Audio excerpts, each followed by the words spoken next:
This is the Beatfox special sound tutorial.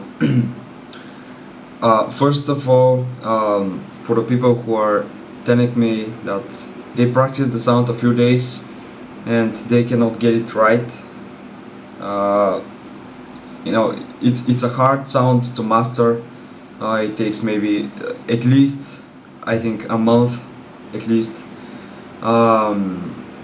Basically, it's just placing your tongue on the beginning of your upper teeth, on the same place like you're positioning your tongue on the bubbly bass, like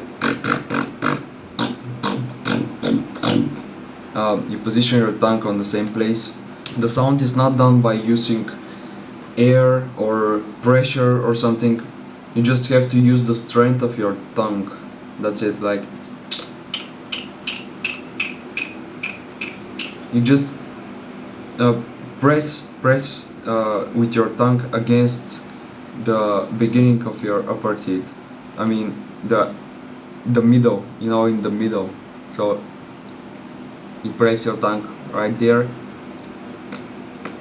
It may sound like this.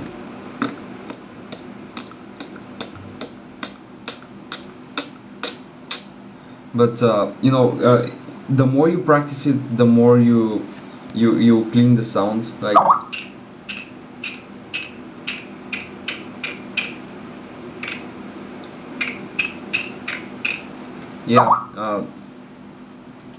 basically that's the tutorial. It's not that hard to explain, but it takes a lot of practice to master it. Like Beatfox, much respect. Looperman, peace. Yeah.